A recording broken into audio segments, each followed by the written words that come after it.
Hey, good morning. Happy Monday, February 21st. So what's going on? Hey, did you see that there's a cargo ship out there in the Atlantic that's burning with Porsches and BMWs on it? The crew had to abandon the ship. And I keep saying it, Russia and Ukraine. It seems like they're talking themselves into war. And last week, a nursery school was bombed. Boy, that's a very tense situation, isn't it? And the mask mandate in Illinois. Well, we're still fighting with that, aren't we? I guess now mask mandate will be lifted on February 28th, but healthcare workers are still required to wear masks and all. So that's as I understand it. Let's get to today's topic. Last week I touched on the subject a little bit on life insurance. Let's look at life insurance here.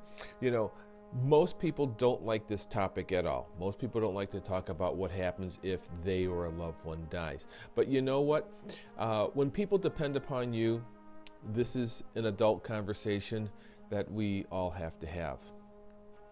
You know, we all talk about legacy. When you watch sports or when you listen to a president or a governor or whatever, they're always worried about their legacy. Well, you know what? I do believe in a legacy. A legacy can be, seems like, in a couple of forms. Is that legacy a good legacy on character? On character? Or was the character bad? Are the people that you leave behind who survive you going to say, I'm proud of that person, or let's not talk about it?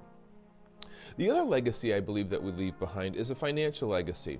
And I believe as a father, it is my responsibility to leave some type of financial legacy behind for my child. We only have one. Firmly believe that. But that legacy can also be the negative thing.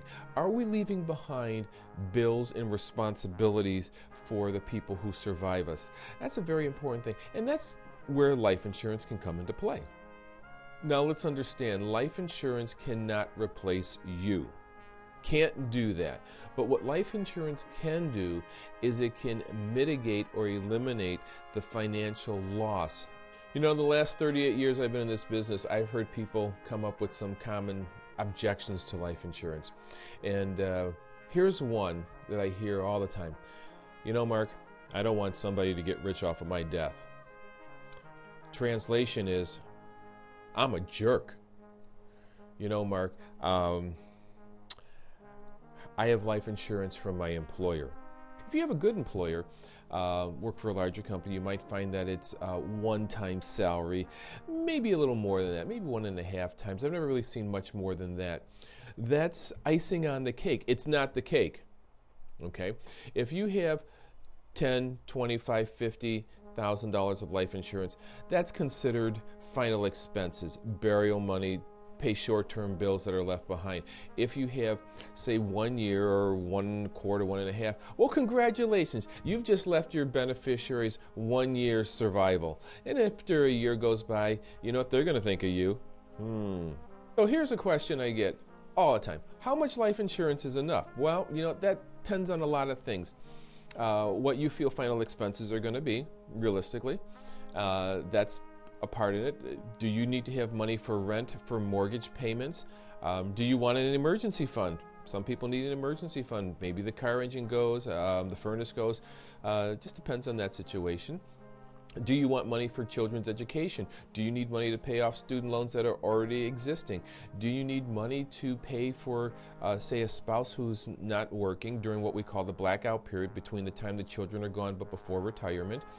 Do you need to supply money for retirement for those individuals that might be left behind?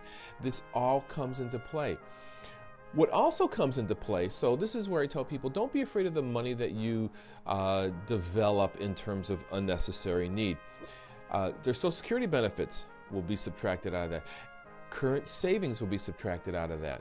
So these are all things that come into play. And when you hear on the TV and the radio how much life insurance is enough, and you hear those commenters say, well, you should have 10 to 15 times the amount of income for life insurance. You know what that is? That's a good start of conversation. Sometimes people need more than that. Sometimes people need substantially less than that. But you know what? Hey, on the bottom of the screen is my number and email address. Give me a call.